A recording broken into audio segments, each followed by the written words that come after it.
بسم الله الرحمن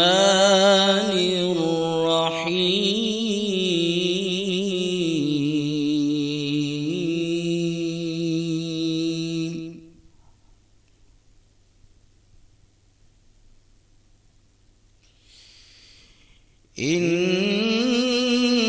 إن أول بيت وضع للناس للذي ببكة مباركا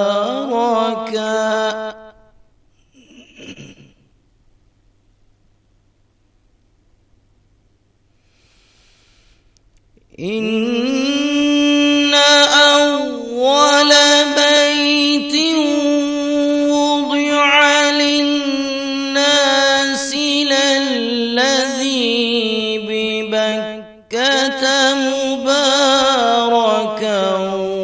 وهدى للعالمين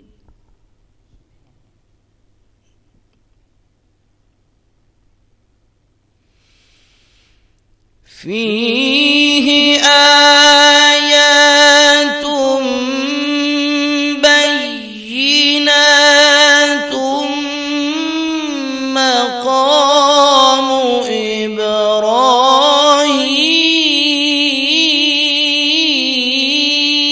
إبراهيم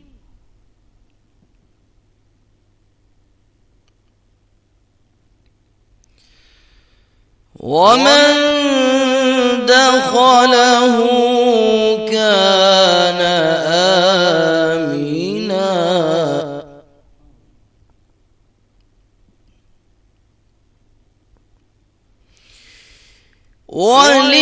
ولله على الناس حج البيت من استطاع إليه سبيلا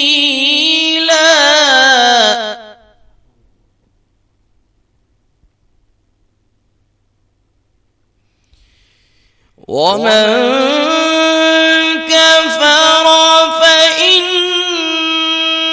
الله غني عن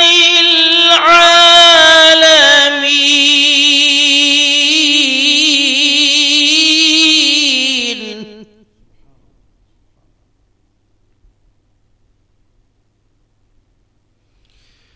ومن كفر فإن الله غني عن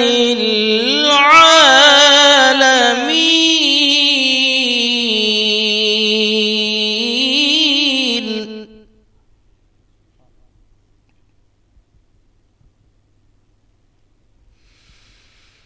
بسم الله الرحمن الرحيم إنا أعطيناك الكوثر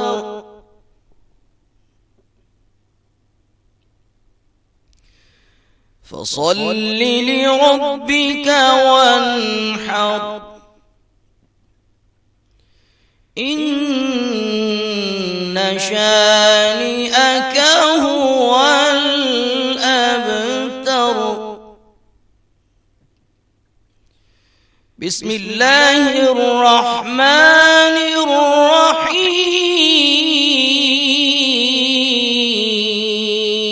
الرحيم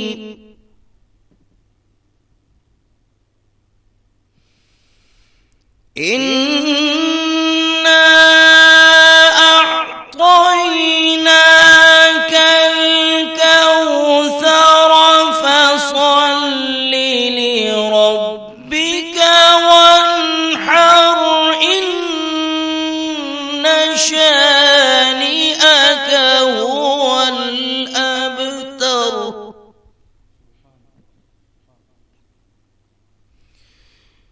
إن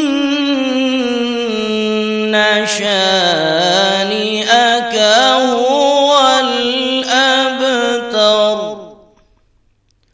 صدق الله العظيم.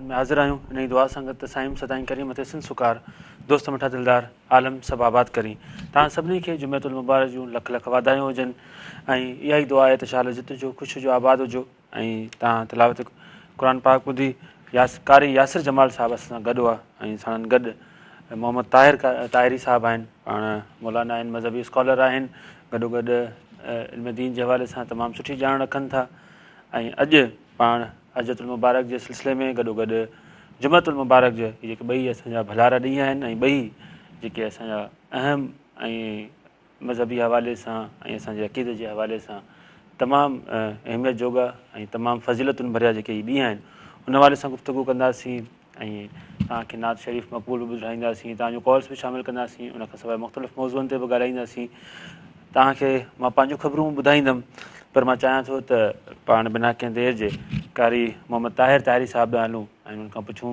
सभिनी खां पहिरीं त इहो पुछूं त जुमेतुल मुबारक जी छा फज़ीलत आहे ऐं गॾोगॾु उनखां पोइ पाण हजतुल मुबारक ते बि ॻाल्हाईंदासीं सो मोहम्मद ताहिरी साहिबु असां तव्हांखे सुबह महिरान में भलीकार चऊं था कीअं आहियो तव्हां ख़ुशि आहियो अल्लाह ताला कारी यासिर जमाल साहब हम आपको खुश आमदीद कहते हैं कैसे हैं आप ठीक हैं कारी साहब तव्हां खां असां ताहिर साहब शुरूआत कंदासीं त जुमेतुल मुबारक जी छा फज़ीलत आहे छा असांखे मैसेज ॾिए थो छा असांखे दर्स ॾिए थो अल्हम्दुलिल्लाह रब्बिल आलमीन वल आक़िबतु लिल मुत्तक़ीन वस्सलातु वस्सलामु अला सय्यिदिल अशरफिल अंबिया वल मुरसलीन व अला आलिहि व अस्हाबिहि अजमईन अम्मा बाद जुमातुल मुबारक हफ़्ते में जेके बि ॾिहाड़ा अल्लाह तबारक व तआला मुक़ररु फरमाया सभिनी ॾींहंनि जो सरदार आहे सोणे नबी करीम सल्लल्लाहु ताला अलैहि वसल्लम जन जुमे जे ॾिहाड़े खे ईद जो ॾिहाड़ो करार ॾिनो आहे ऐं इन जी फज़ीलत जो इन मां अंदाज़ो लॻाए सघिजे थो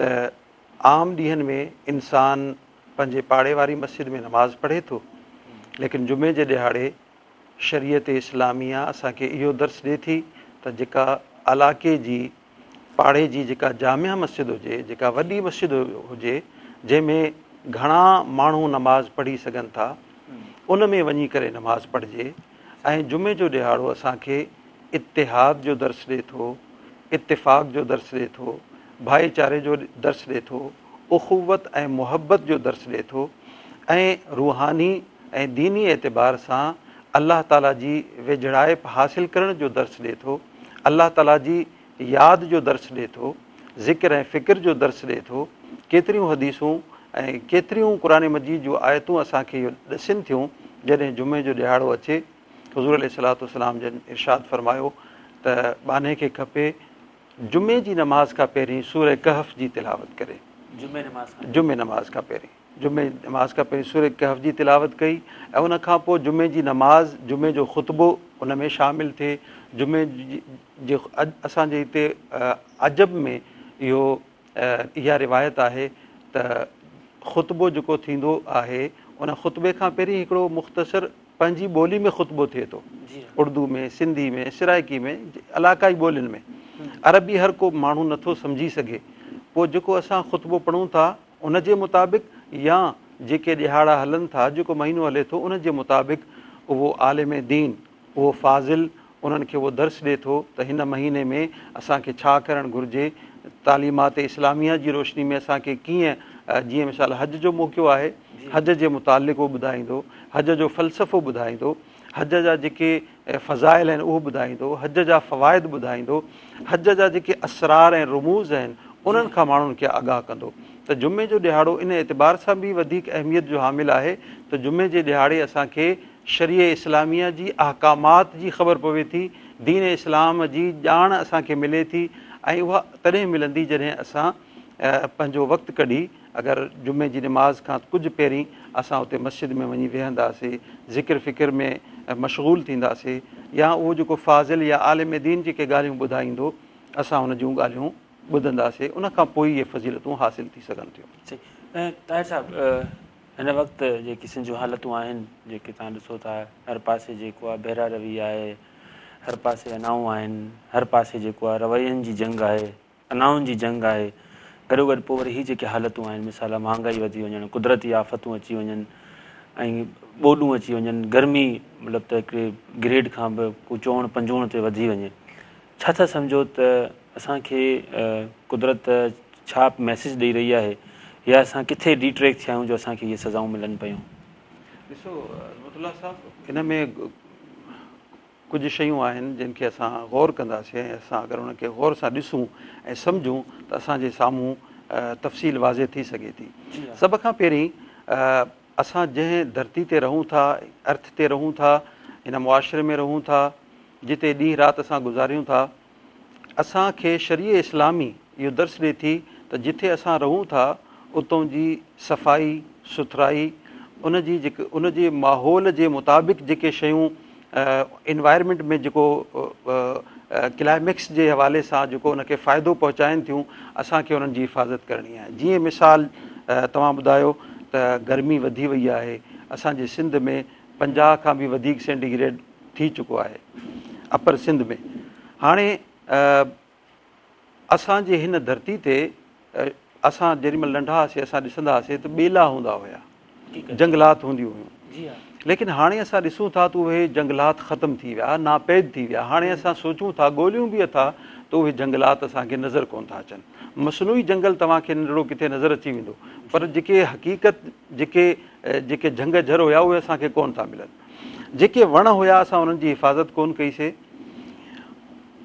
लॻाइण त परे जी ॻाल्हि आहे, जेके लॻल हुया असां उन्हनि जो ख़ात्मो कयोसीं स्कीमुनि जी सूरत में। जेको बि पूरे सिंध छा पूरे पाकिस्तान में जेके बि सिटीज़ आहिनि, जेके शहर आहिनि, उन्हनि खे वधायो वियो आहे। हाणे वधायो इन तरीक़े सां वियो आहे त उन्हनि जे भर पासे में जेके ॻोठ हुया, जेके बनियूं हुयूं, उन्हनि खे ख़तमु करे उन्हनि में स्कीम लॉन्च कई वई। हाणे स्कीम जॾहिं लॉन्च थींदी आहे त जेको बि ॿेलो आहे उनखे कटियो वेंदो आहे। असांजा जेके बि इदारा आहिनि, सिंध बिल्डिंग कंट्रोल अथॉरिटी इदारो आहे, उनजी ज़िमेदारी आहे त उहो इन में इहो कानून पास कराए, इहा शर्त लॻाए, जेका बि नई स्कीम ठहे थी उन में 500 वण लॻणु ज़रूरी आहिनि, हर गली में 50 वण लॻणु ज़रूरी आहिनि। पर इहो कोन थो थिए, इन जे मथां अमल कोन थो थिए, इन जी तरफ़ को तवजो कोन थो ॾिए। स्कीम खे पास कराइण जे लाइ तव्हांखे करोड़ों रुपया ख़र्च करणा पवंदा, तव्हांखे रिश्वत ॾियणी पवंदी। वासा जो तव्हांखे कनेक्शन मंज़ूरु कराइण जे लाइ तव्हांखे पैसा भरणा पवंदा, तव्हांखे रिश्वत बि ॾियणी पवंदी। ईअं मुख़्तलिफ़ मरहलनि मां उहा स्कीम गुज़रंदी, पैसा ॾींदा, हर एतबार सां हर जॻह ते ॾींदा, पर जेको असांजे माहौल खे साज़गार जेका शइ बणाई थी उनजे मथां कंहिंजी बि तवजो कोन्हे। बिल्कुलु सभिनी खां पहिरीं असांखे हिन ते तवजो करणी आहे, उन खां पोइ असांजो ज़ाती अमल आहे। बिल्कुलु असांजो ताहिरी साहिबु ॻाल्हि ॿोल जो पाण सिलसिलो जारी रखूं था। हिकिड़ो ब्रेक आहे, नाज़रीन काॾे बि न वञो, हिकिड़ो नंढो ब्रेक आहे, ब्रेक खां पोइ जल्दी वापसि अचूं था। ॾिसंदा रहो सुबह मेहरान।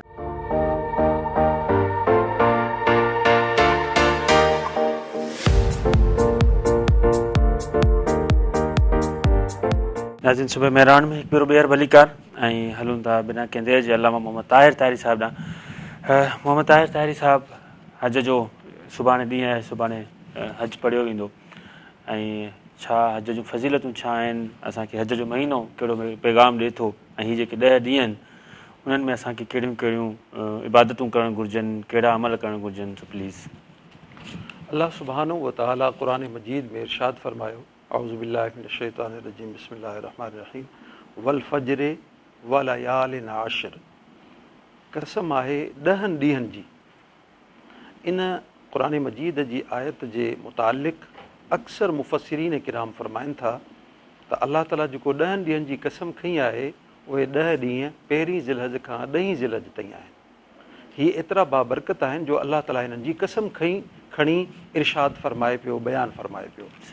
ऐं हीअ जेके 10 ॾींहं आहिनि, हिननि 10 ॾींहंनि जे मुतालिक़ सोणे नबी करीम सल्लल्लाहु अलैहि वसल्लम जन इरशाद फरमायो, जेको हिननि 10 ॾींहंनि में अल्लाह ताला जी इबादत करे थो, अल्लाह ताला खे राज़ी करण जे लाइ को बि नेक अमल करे थो, त उन नेक अमल ऐं हिननि 10 ॾींहंनि जी जेका इबादत आहे, उन इबादत खां माना पूरे साल जेका इबादत कई वञे थी, उन खां वधीक अल्लाह तबारक व ताला खे हिननि 10 ॾियारनि जी इबादत वधीक पसंदि अचे थी। ऐं उहो अमल बि अलाह ताला खे महबूब बणिजी वञे थो, उहो अमल करण वारो बानो बि अलाह ताला जो महबूब बणिजी वञे थो। ऐं ख़ासि तौर ते जीअं तव्हां फरमायो सुभाणे जीअं हज पढ़ियो वेंदो, हज हिकिड़ो अहम तरीन दीन इस्लाम जो रुकन आहे ऐं हिकिड़ो फ़र्ज़ु आहे। अलाह तबारक व ताला जेका आयत सगूरी कारी साहिबु तिलावत कई, जंहिंजे मथां जेको इस्तिताअत रखे थो उन जे मथां हज करणु लाज़िम आहे, यानी फ़र्ज़ु आहे। अलाह तबारक व ताला जंहिंखे एतिरो माल ॾिनो आहे, एतिरी सरंदी वारो आहे जो ख़र्च बर्दाश्त करे सघे थो पाकिस्तान खां हरम शरीफ़ ताईं वञण जो, वरी वापसि मोटण जो, ऐं जेतिरा ॾिहाड़ा उते लॻंदा ओतिरनि ॾिहाड़नि जो ख़र्च पखो घर में मौजूदु हुजे। अगरि एतिरो उन वटि आहे, माल आहे, दौलत आहे, सरमायो आहे, उन जे मथां हज फ़र्ज़ु आहे। हज ज़िंदगी में हिकिड़ो भेरो फ़र्ज़ु आहे। जीअं नमाज़ ॾींहं राति में 5 भेरा फ़र्ज़ु आहे, रोज़ा जेके आहिनि साल में हिकिड़ो महीनो फ़र्ज़ु आहिनि, ज़कात हर साल साहिब इस्तिताअत ते फ़र्ज़ु आहे, पर हज पूरी ज़िंदगी ॼमार में हिकिड़ो भेरो फ़र्ज़ु आहे। ऐं जेको हज करे थो, हुज़ूर अलैहिस्सलातु वस्सलाम जन इरशाद फ़रमायो, जंहिं हज कयो ऐं उन हज जे दौरान वलम यरफुस वलम यसफुक, न उन में फ़ुहश का हरकत कई, न ई वरी कंहिंखे तकलीफ़ ॾिनई, गार गंद कई, गुनाह कबीरा जो इर्तिकाब कई, उहो जॾहिं हज मुकमल करे थो, उहो शख़्स अलाह जो बानो ईअं आहे कयौमिन वलदत उम्मुहू, ॼण उन जी माउ उनखे अॼु पंहिंजे पेट मां ॼणियो आहे। यानी गुनाहनि खां ईअं महफ़ूज़ थी वञे थो, उन जे जिस्म ते को बि गुनाह बाक़ी नथो रहे। लेकिन मां इहो अर्ज़ु कंदो हलां, उहे जेके गुनाह मुआफ़ थियनि था उन्हनि जो ताल्लुक़ु हुकूकुल्लाह सां आहे, हुकूकुल इबाद सां ताल्लुक़ु कोन्हे। हुकूकुल इबाद अगरि कंहिंजो कर्ज़ु खणी वियो आहे ऐं हज ते पहुतो, हज करण सां उहो कर्ज़ु मुआफ़ कोन थींदो। कंहिंखे जिस्मानी तकलीफ़ पहुचाई अथसि, अज़ियत ॾिनी अथसि, उहा मुआफ़ कोन थींदी जेसीं ताईं अलाह जो उहो बानो उनखे मुआफ़ न करे। ऐं हज बैतुल्लाह अलाह ताला जी वेझड़ाई बाने खे अता करे थो। ऐं हिकिड़ो ख़ूबसूरत ॾिसो, दीन इस्लाम दीन फितरत आहे ऐं जेके बि अक़दार आहिनि उन तमामु अक़दार जी दीन इस्लाम उन्हनि खे बरक़रार बि रखे थो। ऐं जेके कैफ़ियात आहिनि उहे कैफ़ियात बि मुस्लमान बाने खे अता करे थो। हाणे ॾिसो, हज जेको आहे उन में इंसानु एहराम ॿधे थो, अॻ में एहराम पाए थो, यानी 2 कपिड़ा, हिकिड़ी गोॾ हिकिड़ी चादर। छो? इहो बाने खे ॿुधायो वञे थो त तुंहिंजो असली लिबास इहे 2 कपिड़ा आहिनि। असां पंहिंजी ज़िंदगी में 3 कपिड़ा बि इस्तेमालु कयूं, 4 कपिड़ा बि इस्तेमालु कयूं, 5 इस्तेमालु कयूं, पर असली जेके असांजा कपिड़ा आहिनि उहे 2 आहिनि। जिन कपिड़नि सां असां अलाह ताला सां मुलाक़ात कंदासीं, यानी क़ब्र में। असांजो सफ़र इन्हनि 2 कपिड़नि में थींदो। अलाह तबारक व ताला उन यादि खे बरक़रार रखण जे लाइ, ताकी हिनखे आख़िरत जी यादि अचे, हिनखे क़ब्र जी यादि अचे। ऐं जॾहिं आख़िरत ऐं क़ब्र जी यादि ईंदी त इंसानु गुनाहनि खां पासो कंदो, गुनाहनि खां परहेज़गारी अख़्तियार कंदो। जॾहिं वरी उहे 2 कपिड़ा पाए अलाह ताला जी बारगाह में पहुचे थो, बैतुल्लाह शरीफ़ में, इन मां असांखे इहो बि सबक़ु मिले थो, गोयाक अलाह तबारक व ताला इहो पसंदि नथो करे त जेके कपिड़ा सिबियल कपिड़ा जिन खे पाए बानो अलाह ताला जी यादि खां गाफ़िल थी वञे थो, जेको लिबास अलाह ताला जी यादि खां गाफ़िल करे थो, उन लिबास खे बि अलाह ताला पसंदि नथो करे। मुंहिंजा बाना इहो लिबास पाए न, उहो लिबास पाए जेको तोखे मुंहिंजी यादि ॾिए थो। इन जे करे अलाह तबारक व ताला ही 2 कपिड़ा रखिया एहराम में, ऐं उहो बानो उते बैतुल्लाह में वञी, अच्छा वरी उते वञी चकर लॻाए, तवाफ़ करे, 7 चकर लॻाए थो। 7 चकर लॻंदा इहो हिकिड़ो तवाफ़ थियो। अलाह ताला जा घर त पूरी दुनिया में आहिनि, मस्जिदूं आहिनि, उते माण्हू तवाफ़ करे, लेकिन अलाह ताला चाहे थो न, बैतुल्लाह शरीफ़, काबतुल मुअज़्ज़मा, काबतुल मुकर्रमा, उते अची तव्हां तवाफ़ कयो। छो? इहो हिकिड़ो इश्क जो पहलू आहे। अलाह ताला चाहे थो मुंहिंजे बाने जे अंदरि, इंसान जे अंदरि जेको मोहबत जो उनसर रखियो आहे, इहो मोहबत जो उनसर उरूज ते ऐं पंहिंजे कमाल दर्जे ते जेॾी महिल पहुचे, उहो जज़्बो सिर्फ़ु ऐं सिर्फ़ु मूं अलाह तबारक व ताला जे लाइ हुजे, ॿी कंहिं ज़ात जे लाइ न हुजे। अलाह ताला उनखे उहो इश्क जो उनसर अता करे थो ऐं उहो इश्क जी कैफ़ियत में अलाह ताला जे घर जा चकर लॻाए थो। वरी जॾहिं चकर लॻाए हजरे अस्वद जे साम्हूं अचे थो, हुज़ूर अलैहिस्सलातु वस्सलाम जॾहिं इरशाद फरमायो हजरे अस्वद हो यमीनुल्लाह, ही गोया के अलाह ताला जो साॼो हथु मुबारक आहे, इनखे चुमी बि ॾियो। जंहिं इनखे हथु लॻायो गोया के अलाह ताला सां उन मुसाफ़ो कयो। एॾी अज़मत ऐं फज़ीलत आहे। ऐं बैतुल्लाह शरीफ़ में अलाह ताला जूं निशानियूं रखियल आहिनि। जीअं क़ुरान मजीद जी आयत सगुरी पढ़ी कारी साहिबु, इन अव्वल बैतिन, बेशक पहिरियों घर, वुदिअ लिन्नास, जेको माण्हुनि जे लाइ ठाहियो वियो, माण्हुनि जी इबादत जे लाइ, बेबक्कत, उहो मक्का में आहे, मुबारकन, बरकत वारो आहे, वहुदन, ऐं हिदायत ॾियण वारो आहे, लिल आलमीन, तमामु जहाननि वारनि खे। ऐं ॾिसो हिन आयत सगुरी में अलाह ताला इरशाद फरमायो हिकिड़ो घरु आहे जेको सभिनी खां पहिरीं ठहियो इबादत जे लाइ, ऐं इहो उहो घरु आहे आम घरु रहण जे लाइ आहिनि, सुकून हासिल करण जे लाइ आहिनि, पर हीअ अलाह ताला जो घरु तमामु जहाननि खे हिदायत बि अता करे थो ऐं बरकतूं बि अता करे थो। त इन एतबार सां बैतुल्लाह शरीफ़, अच्छा जेको हज जो ॾियारो जंहिंजे मुतलिक़ तव्हां सवाल कयो, जी हदीस शरीफ़ में अचे थो जंहिं हज जे ॾियारे यानी 9 ज़िल हज जो रोज़ो रखियो, 1 साल पहिरीं पास्ट ऐं 1 साल फ्यूचर अचण वारो साल, उन्हनि खे 2 सालनि जी इबादत जो सवाबु अलाह तबारक व ताला अता फ़रमाए थो। ऐं जेका वरी हज वारी राति आहे, उन राति में जेको बानो अलाह ताला खे यादि करे थो, अलाह ताला जी यादि में राति गुज़ारे थो, अलाह तबारक व ताला उनखे लैलतुल क़द्र, शबे क़द्र जी राति जेतिरो अजर ऐं सवाब अता फ़रमाए थो। त हिननि ॾियारनि में असांखे वधि में वधि अलाह ताला जी इबादत करणु खपे। ख़ासि तौर ते सभिनी खां पहिरीं फ़र्ज़ नमाज़ुनि जी हिफ़ाज़त कजे, उनखां पोइ जेके वाजिबात आहिनि उन्हनि जी हिफ़ाज़त कजे, उनखां पोइ जेके सुन्नतूं ऐं नफ़ली इबादात आहिनि इंसान उन्हनि में हिसो वठे।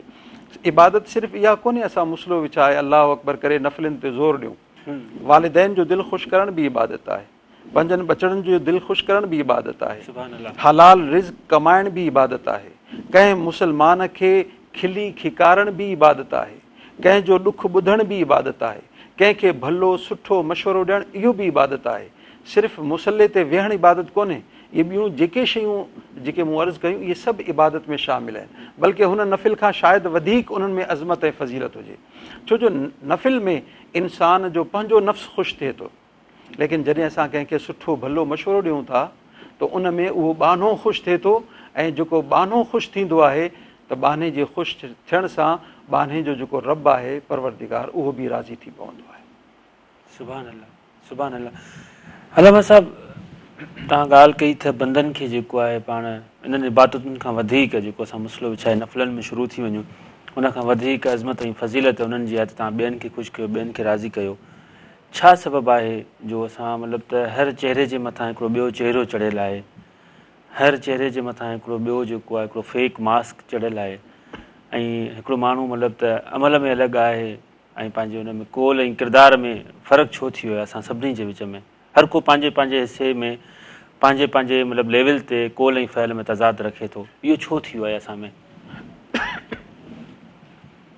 बिस्मिल्लाह रहमान रहीम। ॾिसो हुज़ूर अलैहिस्सलातु वस्सलाम जॾहिं इरशाद फरमायो जेको माण्हू 2 चेहरा रखे, 2 चेहरा, ज़ाहिर में अलॻि बातिन में अलॻि, या पसे पर्दा अलॻि ऐं पसे मंज़र में अलॻि, 2 चेहरा जंहिंजा हुजनि, क़यामत जे ॾियारे उन शख़्स खे बाहि जूं 2 ज़ुबानूं हूंदियूं, माना उनजी ज़ुबान जेका आहे उहा बाहि बणिजी वेंदी, पर उहा हिकिड़ी ज़ुबान न हूंदी, 2 ज़ुबानूं हूंदियूं जंहिंजा 2 चेहरा हूंदा।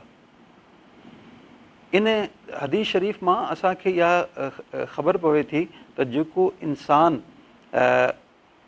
पंहिंजा 2 चेहरा ठाहे थो, यानी मुनाफ़िक़त अख़्तियार करे थो, मुनाफ़िक़त इनखे ई त चइजे थो, अंदरि में इंसानु कुझु हुजे ऐं ॿाहिरि में कुझु हुजे, मुंहिंजे दिलि में का ॻाल्हि हुजे ऐं ज़ुबान ते कोल ॿियो हुजे, या कंहिं माण्हू जे साम्हूं मुंहिंजो रवैयो ॿियो हुजे ऐं उनजे पसे पर्दा मुंहिंजो रवैयो ॿियो हुजे।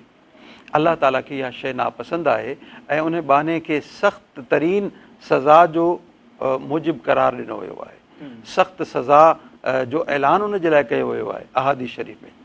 अॼु असांजे मुआशिरे खे सिंसिरिटी जी ज़रूरत आहे, इख़लास जी ज़रूरत आहे, मुहबत जी ज़रूरत आहे, असांखे रिश्तनि जे मान रखण जी ज़रूरत आहे, इंसान ज़ात खे सुञाणण जी ज़रूरत आहे। अॼु असां इंसान ज़ात खां पहिरीं असां शायदि सम्झूं था सिर्फ़ु मज़हब खे सुञाणणु। दीन इस्लाम सभिनी खां पहिरीं इंसानियत जी ॻाल्हि करे थो, इंसानी अक़दार जी ॻाल्हि करे थो, इंसानी भाईचारे जी ॻाल्हि करे थो। दीन इस्लाम इहो कोन चयो आहे तव्हां सिर्फ़ु तव्हांजे पाड़े में जेके मुस्लमान आहिनि तव्हां उन्हनि जो ख़्यालु कयो। मुतलक़न इरशाद फरमायो तव्हांजे पाड़े में जेके बि शख़्स आहिनि तव्हांखे उन्हनि जो ख़्यालु करिणो आहे। अगरि मुस्लमान आहे त उन जा 2 हक़ आहिनि, अगरि ग़ैर मुस्लिम आहे त उनजो हिकिड़ो हक़ आहे पाड़े सीरी हुजण जो, ऐं मुस्लमान आहे त उनजा 2 हक़ आहिनि, हिकिड़ो दीन इस्लाम जे रिश्ते सां ऐं हिकिड़ो पाड़े सीरी जे हुजण जे रिश्ते सां। हुज़ूर अलैहिस्सलाम जन जेको इरशाद फरमायो मन गश फलैस मिन्ना, जंहिं धोखो ॾिनो उहो असां मंझा कोन्हे, उन में इहो न इरशाद फरमायो तव्हां मुस्लमान खे धोखो ॾिनो, बल्कि मुस्लिम हुजे ग़ैर मुस्लिम हुजे केर बि हुजे कंहिंखे बि तव्हां धोखो ॾिनो, जंहिं इंसान मुस्लमान धोखो ॾिनो उहो असां मंझा कोन्हे। अॼु असांखे इंसान खे सुञाणण जी ज़रूरत आहे ऐं इंसान खे सुञाणण खां पहिरीं पंहिंजे पाण खे सुञाणण जी ज़रूरत आहे। जंहिं पंहिंजे पाण खे सुञातो गोया के उन पंहिंजे परवरदिगार खे सुञातो। असां पंहिंजे पाण ऐं पंहिंजी अक़दार खे विसारे वेठा आहियूं। असांखे मुआशिरे जूं जेके अक़दार आहिनि उन्हनि जो अंदाज़ो त आहे ई कोन, असां पंहिंजी ज़ात में गुम लॻा पिया आहियूं। ख़्याली जेके पुलाव जंहिंखे चइबो आहे, ख़्याली जेको जेका दुनिया आहे असां उन में गुम आहियूं ऐं इहो धोखो आहे। हुज़ूर अलैहिस्सलाम जन जी तालीमात असांखे इन तरफ़ राग़िब कनि थियूं त असां मौजूदा हालत में जेका असांजी ज़िमेदारी आहे असां उन ज़िमेदारी खे पूरो कयूं। मुआशी हवाले सां, मुआशरती हवाले सां, दीनी हवाले सां ऐं इंसानी एतबार सां जेके जेके असांजे मथां ज़िमेदारियूं आहिनि असां उहे पूरियूं कयूं। अॼुकल्ह असां मुआशिरे में ॾिसूं था, मां बि उन शख़्स में शामिलु हुजां, शायदि मां वावेलात कयां थो, छा पाण मां उन ते अमल कयां थो? असां ॿिए खे सुधारे नथा सघूं। मां 3rd पर्सन खे अगरि कोई तकरीर करे ॿुधायां, नसीहत कयां, थी सघे उन जे मथां असरु न थिए, लेकिन मां पंहिंजे वजूद जे मथां कुदरत रखां थो। पहिरीं मां पंहिंजे पाण खे सुधारियां, पंहिंजे अमल खे सुधारियां, पंहिंजे कौल ऐं फेल खे सुधारियां। जॾहिं मां सुधरी वेंदुसि सम्झो मुआशिरे जो हिकिड़ो फ़र्दु सुधरी वियो। ऐं हर शख़्स अगरि इहो फ़र्ज़ु अदा करे पंहिंजे पाण खे ॿियनि खे सुधारण जे बजाए पंहिंजे पाण खे अगरि सुधारे त असांजो अधु खां वधीक मुआशिरो इनशा अल्लाह जेको आहे सुधारे में अची वेंदो ऐं मुआशिरे हिन धरती जे मथां अमन ऐं सुकून ऐं आशिती वारी फ़िज़ा क़ाइमु थी पवंदी। सही, सुभान अल्लाह। मौलाना साहिबु, अॼुकल्ह जेको असां अनाउनि में पइजी विया आहियूं, अना परस्ती थी वई आहे, कंहिंखे बर्दाश्त नथा कयूं, का ॻाल्हि थिए थी जेसि ताईं हुन खां बदिलो नथा वठूं, प्लान नथा वठूं, तेसि ताईं सम्झो त सुखु नथो अचे। त उन में क़ुर पाक छा थो चवे त असां जेको माण्हू अना रखे थो या बदिलो वठे थो या वरी जेको आहे पंहिंजो हिसाब किताब रखे थो त हिन माण्हू खे जेसि ताईं तकलीफ़ न आहे ॾियणी तेसि ताईं मूंखे चैन सां न आहे वेहणो, उन्हनि जे लाइ छा चयल आहे दीन में? अज़मतुल्लाह साहिबु 2 ॻाल्हियूं आहिनि। हिकिड़ो त उहो आहे जेको शख़्स पंहिंजे हक़ ते बरक़रार आहे, उहो उनजो हक़ आहे। अगरि उन सां नाइंसाफ़ी थी आहे उहो पंहिंजे हक़ वठण जे लाइ जिदोजहद करे थो, हर फोरम ते वञे थो। इहो उनजो हिकिड़ो इस्लामी शरई क़ानूनी हिकिड़ो हक़ आहे। हुज़ूर अलैहिस्सलाम जन इरशाद फरमायो जंहिंजो मफ़हूम आहे त जेको अलाह जो बानो हक़ हुजण जे बावजूदि, यानी उनजो हक़ आहे, उनखे उन सां नाइंसाफ़ी थी आहे, उन सां ज़्यादती थी आहे, उन जे बावजूदि सिर्फ़ु इन जे करे पंहिंजे हक़ खे छॾे थो त अगरि मूं इहो हक़ वरितो फ़साद थींदो, झेड़ो थींदो, नफ़रतूं पैदा थींदियूं। पंहिंजे हक़ खे छॾे ॾिनाई। हुज़ूर अलैहिस्सलाम जन इरशाद फरमायो जंहिंजो मफ़हूम आहे मां क़यामत जे ॾिहाड़े, यानी मां मुहम्मद सल्लल्लाहु अलैहि वसल्लम क़यामत जे ॾिहाड़े उन बहाने खे जन्नत में आला तरीन घर वठी ॾियण जो ज़ामिन मां आहियां। सुभान अल्लाह। यानी कि हक़ जे बावजूदि, ऐं अगरि जेको हक़ उनजो हुजे ई न, बिला वजह पंहिंजी अना में हुजे, यानी वॾाई में हुजे, पंहिंजी ज़ात खां अलावा सभिनी खे हक़ीर ऐं कमतरीन सम्झे, इहो दुनिया में अलाह तबारक व तआला जी नज़र में सभिनी खां वधीक किरियल इंसानु आहे। ऐं जेको शख़्स मुतकबिर बणिजे थो, अना यानी तकबुर, ॿिए खे कमतर ऐं ज़लील सम्झणु, अलाह तबारक व तआला जी शान आहे। अल किबरियाओ अल अज़मतो रिदाई वल किबरियाओ इज़ारी, अल किबरियाओ इज़ारी वल अज़मतो रिदाई औ कमा क़ाल। हीउ जेको किब्र आहे इहा अलाह तबारक व तआला जी चादर आहे। ऐं जेको बानो तकबुर यानी किब्र अख़्तियार करे थो, गोया कि अलाह तबारक व तआला जी चादर लाहे थो, अलाह ताला जी चादर खे लाहिण जी कोशिश करे थो। त जेको इन अमल में फ़ेले क़बीह में मुब्तला थिए थो, अलाह ताला हुनखे हिन दुनिया में बि ज़लील रुसवा करे थो ऐं आख़िरत में बि रुसवा करे थो। फ़िरऔन जेको हिन दुनिया, हिन धरती ते सभिनी खां वॾो बादशाह, जंहिंजी बादशाहत पूरी तक़रीबन पूरी सरज़मीन ते फैलियल हुई, माण्हू उन्हनि खे सजदो कंदा, पूजींदा हुया। जिथे माण्हू पुॼी न सघनि, उन जे दरबार ताईं पहुची न सघनि, उन्हनि जूं तस्वीरुनि खे पूजींदा हुया। लेकिन आख़िर में छा थियो? अलाह तबारक व तआला उनखे ज़लील ऐं रुसवा कयो, उनखे पाणी में ॿोड़े। अॼु ताईं तव्हां इजिप्ट में, मिस्र में तव्हां वञी ॾिसो, उते म्यूज़ियम में इबरत जो निशान बणियल आहे। बर्तानिया में उनजी लाश खे घुरायो वियो, उनजो अल्ट्रासाउंड कयो, उनजा टेस्ट, उनजा एक्सरे थिया, प्रूफ कयो वियो वाक़ई हीउ शख़्स जेको आहे हेतिरा हज़ार साल पुराणो आहे, हीअ बॉडी हेतिरी हज़ार साल पुराणी आहे, जंहिंजो वजूद ॻरियो कोन्हे, जेका फ़ना न थी आहे। अलाह तबारक व तआला फ़रमाए छॾियो, मां तोखे इबरत जो निशान बणाईंदुसि। ऐं जेको किब्र अख़्तियार कंदो आहे, मुतकबिर थींदो आहे, अलाह ताला हुनखे दुनिया में बि इबरत जो निशान बणाईंदो आहे, आख़िरत में बि इबरत जो निशान बणाईंदो आहे। ऐं हीउ जेको अज़मतुल्लाह साहिब मौसम हले पियो हज बैतुल्लाह जो, इन में असांखे अलाह तबारक व तआला इज्ज़ ऐं इनकिसारी सेखारे थो। ॾिसो, बानो अमीर आहे, जेको वज़ीर आहे, सदर आहे कंहिं मुल्क जो, उहो बि ॿिनि कपिड़नि में वञे थो, ताकी इन में इज्ज़ ऐं इनकिसारी पैदा थिए। तव्हांखे दौरान हज गुस्ल न आहे करिणो, आदत आहे असांखे सुबुह शाम फ्रेश थियण जी, गुस्ल करण जी, नथा करे सघो, कंदव तव्हां गुनहगार थींदो। फणी नथा ॾेई सघो, या अलाह असांखे त आदत आहे फणी ॾियण जी, न। तेल नथा हणी सघो, सुरमो नथा लॻाए सघो, ख़ुशबू लॻाइण सुन्नत आहे, ख़ुशबू नथा लॻाए सघो, न, पाबंदी आहे।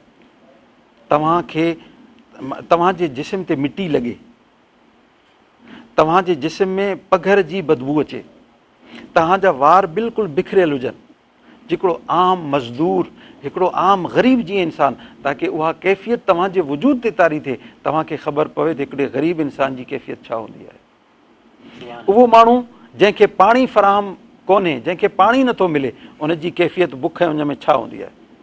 जेको मज़दूर जंहिंखे ॾियाड़ी पंहिंजे वक़्त ते नथी मिले, उजरत पंहिंजे वक़्त ते नथी मिले, उनजो पेट ख़ाली आहे, ख़ाली पेट, उहो कीअं सर्वाइव करे थो, उनजी कैफ़ियत तव्हांखे ख़बर पवे। अलाह तबारक व तआला उहो इज्ज़ इनकिसारी वारी कैफ़ियत पंहिंजनि ॿारनि में पैदा करणु चाहे थो, वरना अलाह ताला खे ज़रूरत कोन्हे बाना पैसा लखें रुपया ख़र्च करे अचनि, बैतुल्लाह शरीफ़ जो तवाफ़ कनि, अलाह ताला खे छा मिलियो? वरी बि फ़ाइदो बाननि जो आहे। ऐं उते अच्छा, वरी अलाह तबारक व तआला जी शान ॾिसो, जेके हज ते आया उहे त इहो फ़ेल कंदा, वरी उहे हाजी अलाह ताला खे एतिरा प्यारा, बुखायल, उञायल, ॾुखायल, ॿिनि कपिड़नि में, वारनि में मिटी, पघर जी बदबू, बुख उञ, ऐं लगातार मुसलसल सफ़र, सफ़ा मरवा, तवाफ़, मिना, मुज़दलिफ़ा, अरफ़ात जे मैदान में क़याम, रमी जमरात, क़ुर्बानी, ये सभु शयूं महिनत में, मुशक़त में लॻल आहे। पूरी दुनिया में, आलम इस्लाम में जिथे जिथे मुसलमान आहिनि, हज जे ॾियारनि में उन्हनि हाजियुनि जी मुताबिक़त अख़्तियार कंदा, उन्हनि जहिड़ो अमल अख़्तियार कंदा। पूरी दुनिया में मुसलमान क़ुर्बानी कंदा, पूरी दुनिया में मुसलमान 5 ॾिहाड़ा तकबीर तशरीक पढ़ंदा, अल्लाहु अकबर, अल्लाहु अकबर, ला इलाहा इल्लल्लाह, वल्लाहु अकबर, अल्लाहु अकबर, वलिल्लाहिल हम्द।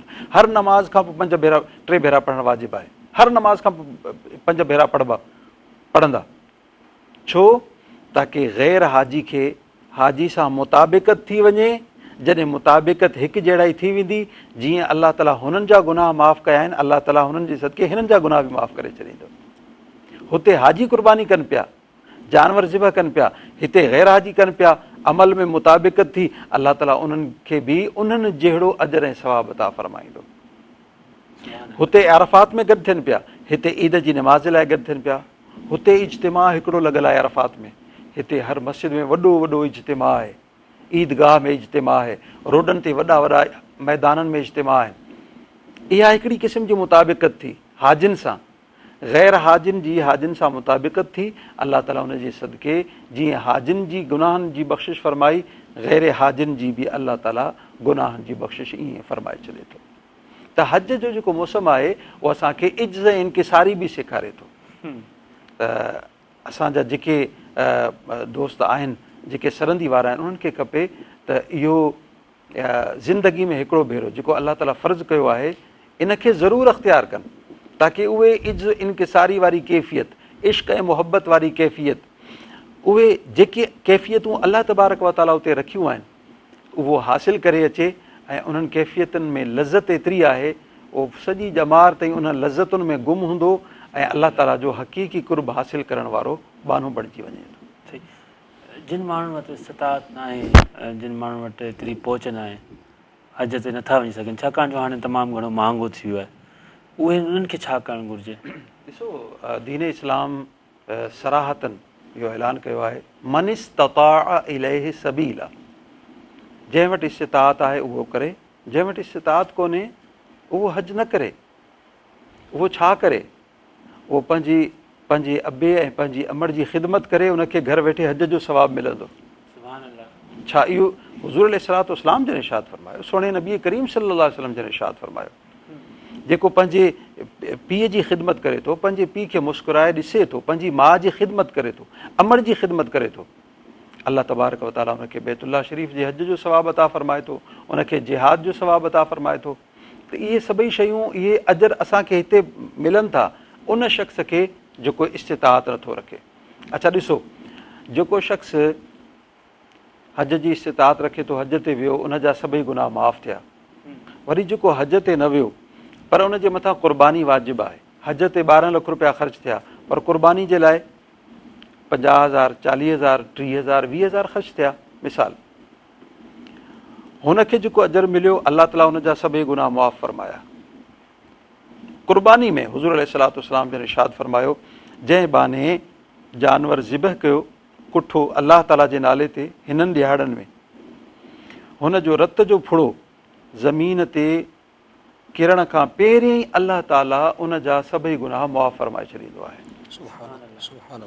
जेको हज वारो सफ़र आहे उहो अजर हासिल न करे सघियो, दिलि में तमन्ना अथसि, मुहबत अथसि, इश्क अथसि, पर पैसा कोन अथसि, उहो क़ुर्बानीअ सां उहो अजर ऐं सवाबु हासिल करे सघे थो। हुज़ूर अलैहिस्सलातु वस्सलाम जन इरशाद फरमायो, हज़रत ज़ैद बिन अरक़म रज़ी अल्लाह तआला अन्हु सवाल कयो, या रसूल अल्लाह सल्लल्लाहु अलैहि वसल्लम, मा हाज़िहिल अदाही, ये क़ुर्बानियूं छा आहिनि? साईं जन इरशाद फरमायो, सुन्नत अबीकुम इब्राहीम, ही तव्हांजे बाबे यानी तव्हांजे ॾाॾे हज़रत इब्राहीम अलैहिस्सलाम जी सुन्नत मुबारक आहे, उन्हनि जो तरीक़ो आहे। असांजे लाइ इन में छा आहे या रसूल अल्लाह सल्लल्लाहु अलैहि वसल्लम, हिन क़ुर्बानियुनि में असांजे लाइ छा आहे? साईं जन इरशाद फरमायो, इन्हनि में तव्हांजे लाइ इहो अजर आहे मुख़्तलिफ़ फ़रामीन। हुज़ूर अलैहिस्सलातु वस्सलाम पाण वापसि अची त थोरो तफ़सीली कयूं था, छाकाणि विच में इंटरप्ट मां नथो करणु चाहियां, ब्रेक जो टाइम आहे। नाज़रीन, न्यूज़ ब्रेक आहे, ख़बरूं पढ़ी ख़बरूं ॿुधी वरी जल्दी पाण वापसि अचूं था। ॾिसंदा रहो सुबह मेहरान।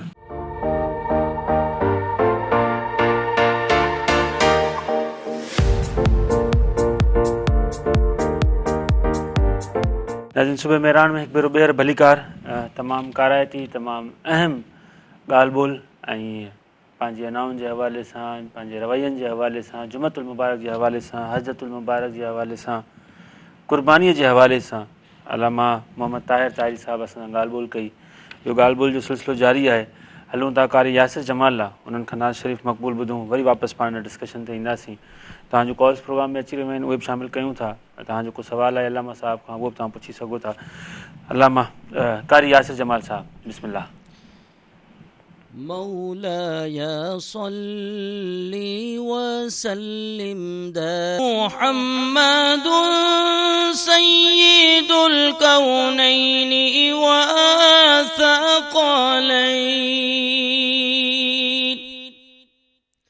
محمد سيد الكونين والثقلين والفريقين من عرب ومن عجم مولاي صل وسلم دائما أبدا على حبيبك خير الخلق كلهم يا ربي بالمصطفى بلغ مقاصدنا يا ربي بالمصطفى بلغ مقاصدنا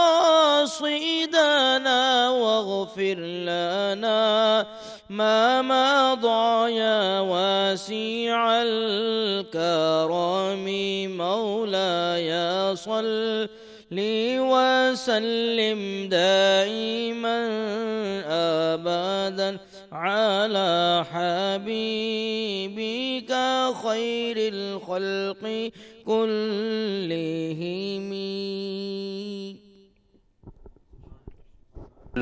अल्लामा मोहम्मद ताहिरी साहब ॾांहुं हलंदासीं। क़ुर्बानी जी पाण ॻाल्हि ॿोल्हि कईसीं पई त क़ुर्बानी कंहिं ते वाजिबु आहे, उनखां पोइ क़ुर्बानी कीअं करणु घुरिजे, उनजा केतिरा हिसा हुजणु घुरिजनि, आसे पासे में केतिरो ख़्यालु करणु घुरिजे। ऐं अॼुकल्ह जेको ई ट्रेंड हली रहियो आहे फ्रिजनि में भरण जो ऐं सिर्फ़ु साल साल ताईं उहो गोश्त हले, प्लीज़ उन ते थोरी तफ़सीली नज़र विझो। ऐं असां हिन वक़्तु किथे बीठल आहियूं, किथे असां फैशन में त न हलिया विया आहियूं त बसि ठीकु आहे ॾेखाव करिणो आहे जानवर उज़ई करे, उनखां पोइ ग़रीब ॿाहिरि जेके पाड़े वारा आहिनि त पोइ ठीकु आहे हिन जो ॿकरो भलो, हिन जो उठ भलो हुयो। जी जी इहा बि शइ आहे। क़ुरान मजीद जी जेका सूरत मुबारक कारी साहिब तिलावत कई, इन्ना आतोइना कल कौसर फसल्लि लिरब्बिक वनहर, अल्लाह तबारक व तआला इरशाद फरमायो बेशक महबूब असां तव्हांखे कसरत अता कई आहे, हर ख़ैर जी कसरत अता कई आहे। हाणे फसल्लि तव्हां नमाज़ पढ़ो, ले रब्बिक पंहिंजे परवरदिगार जे लाइ। तव्हां जेको सुवालु कयो आख़िर में हुनजो जवाबु इन आयत सगोरी में अल्लाह तबारक व तआला पहिरीं अता फ़रमाए छॾियो, फसल्लि ले रब्बिक, तव्हां नमाज़ पढ़ो ऐं क़ुर्बानी कयो। कंहिंजे लाइ कयो? ले रब्बिक, पंहिंजे परवरदिगार जे लाइ कयो। नमाज़ बि रब जे लाइ ऐं क़ुर्बानी बि रब जे लाइ। अगरि इन में ॿियो को उनसर पैदा थी वियो पोइ ज़ाहिर आहे पोइ उहो उन जे लाइ क़ुर्बानी थी। तव्हां पंहिंजनि ॿारनि खे ख़ुशि करण जे लाइ क़ुर्बानी कई, तव्हां पाड़ेसिरनि खे ॾेखारण जे लाइ क़ुर्बानी कई, पोइ उहा हक़ीक़ी क़ुर्बानी जूं जेके कैफ़ियतूं, जेके रहमतूं ऐं जेके बरकतूं रखियल आहिनि शायदि उहे न मिलनि। तव्हांजो वाजिबु अदा थी वियो, पर अगरि तव्हां उन कैफ़ियत सां कंदो, अलाह ताला जी रज़ा खे मुक़दम रखंदो, तव्हांजा ॿार पाण ई पाण ख़ुशि थींदा। पर नियत असांजी छा हुजे, असांजो मौक़िफ़ छा हुजे, असांजे दिलि ऐं दिमाग़ में ख़्यालु छा हुजे। ख़्यालु इहो हुजे त मां पंहिंजे पालणहार जे हुकुम खे पूरो करण जे लाइ मां हीअ क़ुर्बानी करे रहियो आहियां। अॼुकल्ह असां जीअं तव्हां इरशाद फरमायो त ॾेखाव जो हिकिड़ो तरीक़ो शुरू थी चुको आहे पाड़े में, मूं हे 2 लख जो वरितो, हू चए थो साईं मूं 4 लख जो वरितो, वरी जानवर वठी उन ते वरी पार्टी जो इंतिज़ाम ताकी उनखे पंहिंजो जानवर ॾेखारिजे, उन्हनि खे ॿुधाइजे मूं हेतिरो वधीक पैसनि वारो जानवर ख़रीद कयो आहे, मूं हेतिरनि ख़तीर रक़म ख़र्च करे कयो आहे। त इहो ॾेखाव जेको आहे हिन एतबार सां, अगरि हिन ॾेखाव में बि, हिन पार्टी में बि अगरि दिलि में इहा ख़्वाहिश ऐं नियत आहे मां दोस्तनि खे गॾु कयां ताकी इन्हनि खे बि क़ुर्बानी जी रग़बत हासिलु थिए, पोइ त सही आहे, पोइ इन में का कबाहत कोन्हे। पर अक्सर ईअं थींदो कोन्हे। असांजे नफ़्स ऐं असां पंहिंजे ज़ात खे ख़ुशि करण जे लाइ ऐं पंहिंजी ख़ुशामद ॿुधण जे लाइ, पंहिंजी तारीफ़ ॿुधण जे लाइ असां दोस्तनि खे गॾु कंदा आहियूं। इहो इन अमल जी असां तरदीद करियूं था, इन जी मुज़म्मत करियूं था, ईअं न करणु खपे।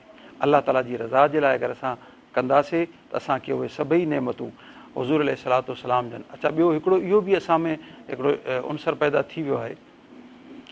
गर्मी जे मौसम में ईद अचे थी, असां अंदरि सुता पिया आहियूं एसी में, कासाई खे पैसा ॾेई छॾियासीं, उहो ईंदो, उहो कोई जानवर सॼो गोश्त सेट करे हले वेंदो।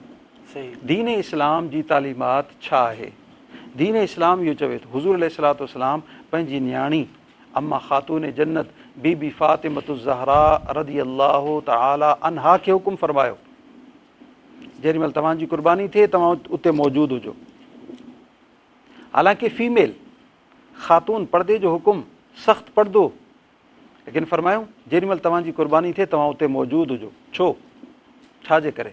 इन करे हुज़ूर अलैहिस्सलातु वस्सलाम जन इरशाद फरमायो, जंहिंजो मफ़हूम आहे जीअं क़ुर्बानी वारो जानवर क़ुर्बान थिए थो, उहो फ़ौरन उन बाने जी तरफ़ां अलाह जी बारगाह में बहैसियत गिफ्ट हिकिड़ो तोहफ़े तौरु अलाह ताला जी बारगाह में पहुची वञे थो।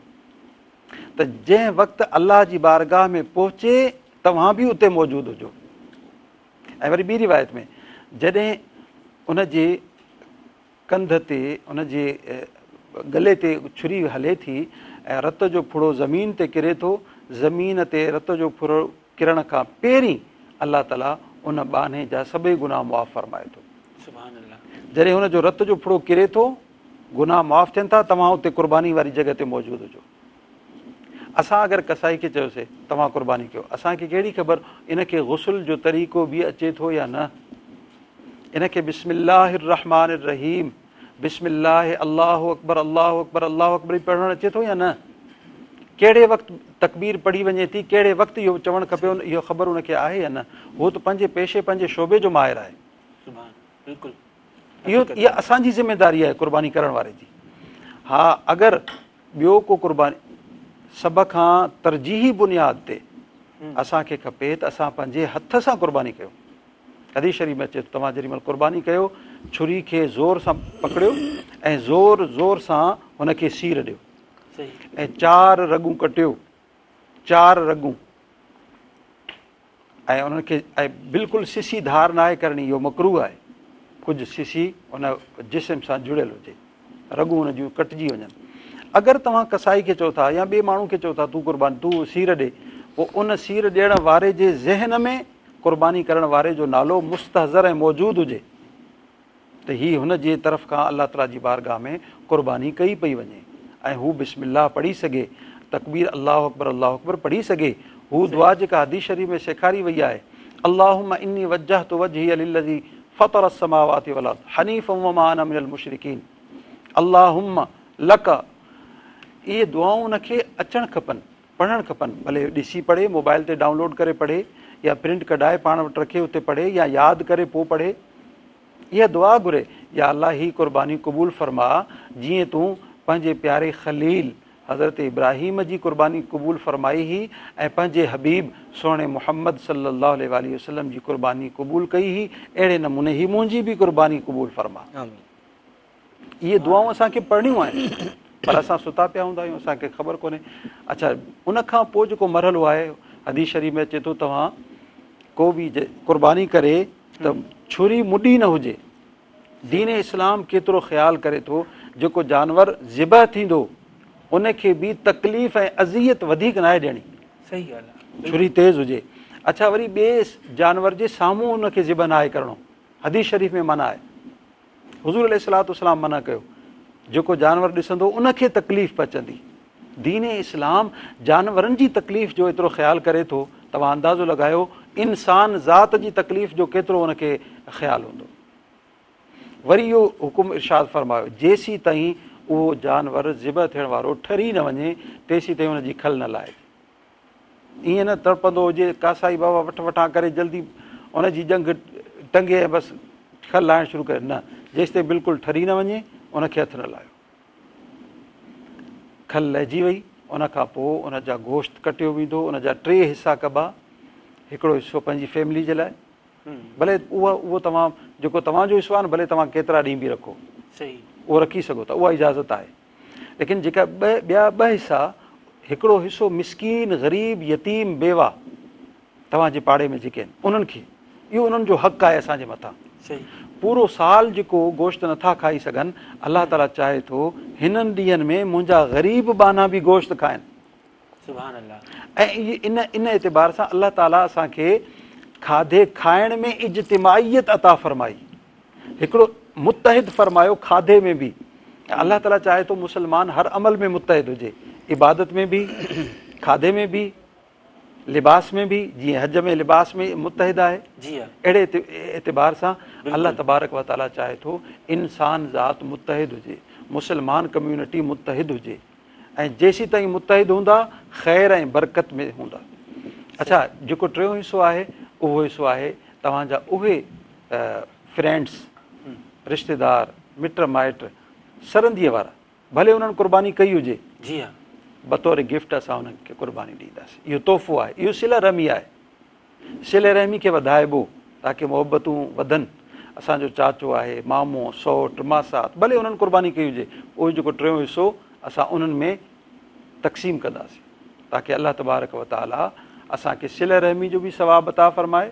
ऐं मिटनि माइटनि में जेको साल आहे साल असां नथा वञूं, चलो इन बहाने गोश्त ॾियण जे बहाने भला मिली ईंदासीं, दुआ सलाम करे ईंदासीं, हिक ॿिए खे ॾिसी ईंदासीं, को उते घर में बीमार हूंदो उनजी तबियत पुछी ईंदासीं।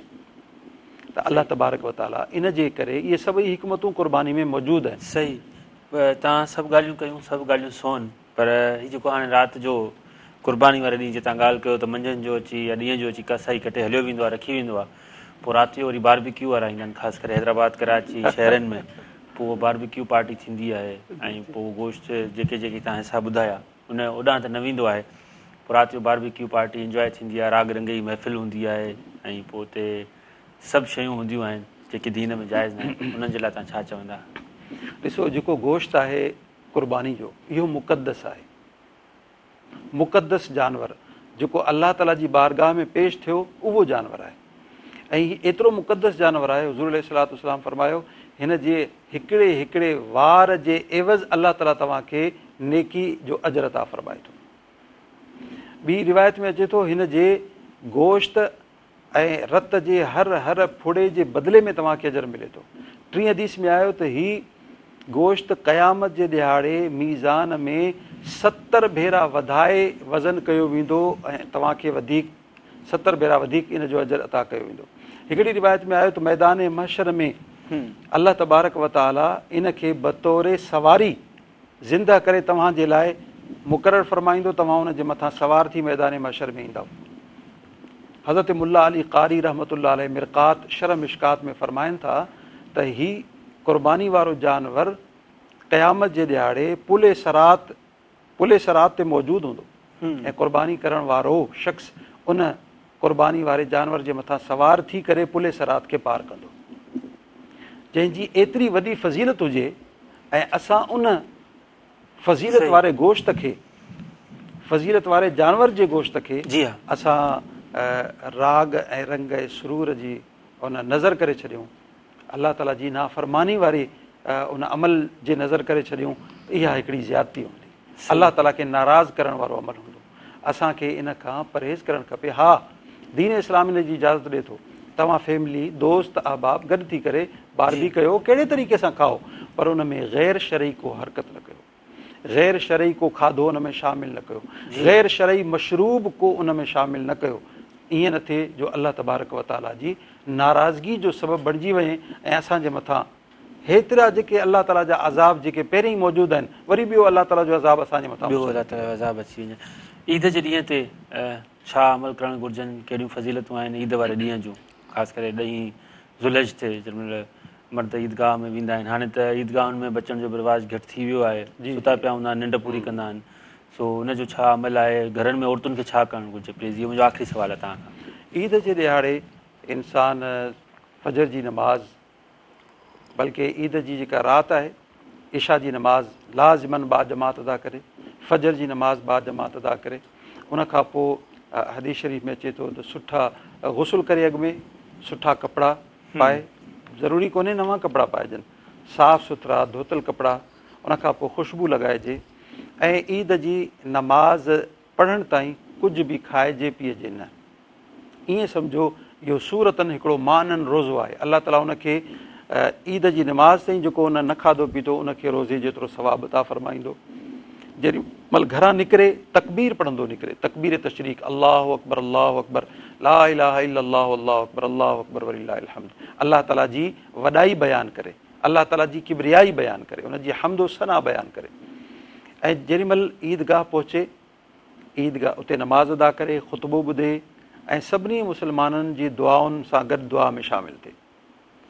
अगरि हुज़ूर अलैहिस्सलातु वस्सलाम फरमायो जिते मुंहिंजी उम्मत जा 100 माण्हू गॾिजी दुआ कंदा, अलाह ताला उते हिकिड़ो माण्हू ज़रूरु मौजूदु हूंदो जेको नेक हूंदो, सभु उन हिकिड़े नेक जे सदके सभिनी जी दुआ खे अलाह ताला क़बूल फरमाईंदो। ॿी हदीस में फरमायो जिते 40 माण्हू हूंदा अलाह ताला उन्हनि जी दुआ खे क़बूल फरमाए थो। हाणे ईदगाह में केतिरा समय माण्हू आहिनि, असांजी दुआ क़बूल ई क़बूल थींदी। असां पंहिंजी बख़्शिश घुरूं, वालिदैन जी बख़्शिश घुरूं, औलाद जी बख़्शिश ऐं तरक़ी जी दुआ घुरूं, मुल्क ऐं मिलत ऐं मुस्लमाननि जे तरक़ी जूं दुआऊं घुरूं। ऐं उन खां पोइ जेॾी महिल घर अचूं त उहो जेको अगरि क़ुर्बानी कई आहे त क़ुर्बानी वारे गोश्त सां असां मानी खाऊं, इहा सुनत आहे। ऐं अगरि क़ुर्बानी जो गोश्त मौजूदु न हुजे, कहिड़े बि शइ सां तव्हां ताम सां तव्हां उहो ईअं सम्झो जेको माननि रोज़ो रखियो आहे उहो इफ़्तार करे सघो था।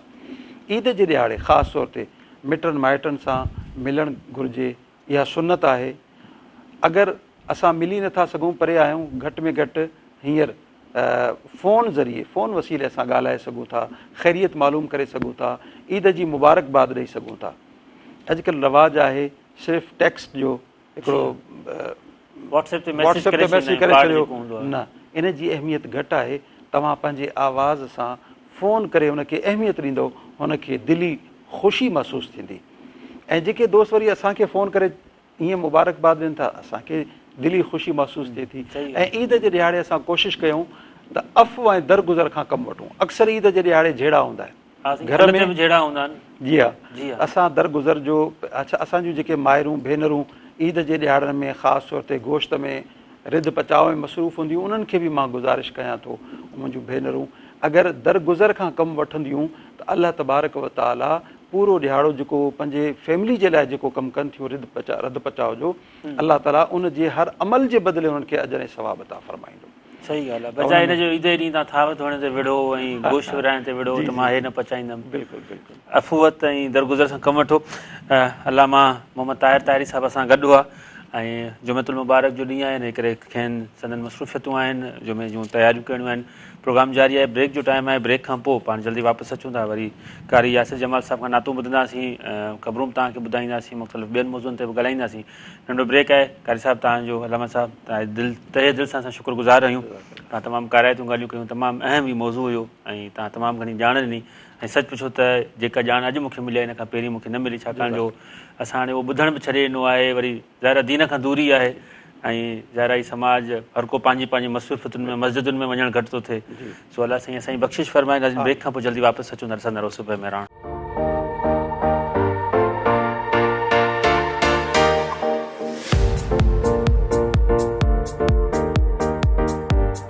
नाज़रीन, सुबुह में रहण में हिकु भेरो ॿीहर भलीकार ऐं तव्हांखे हिकु भेरो ॿीहर जुमेतुल मुबारक जूं लख लख वाधायूं हुजनि।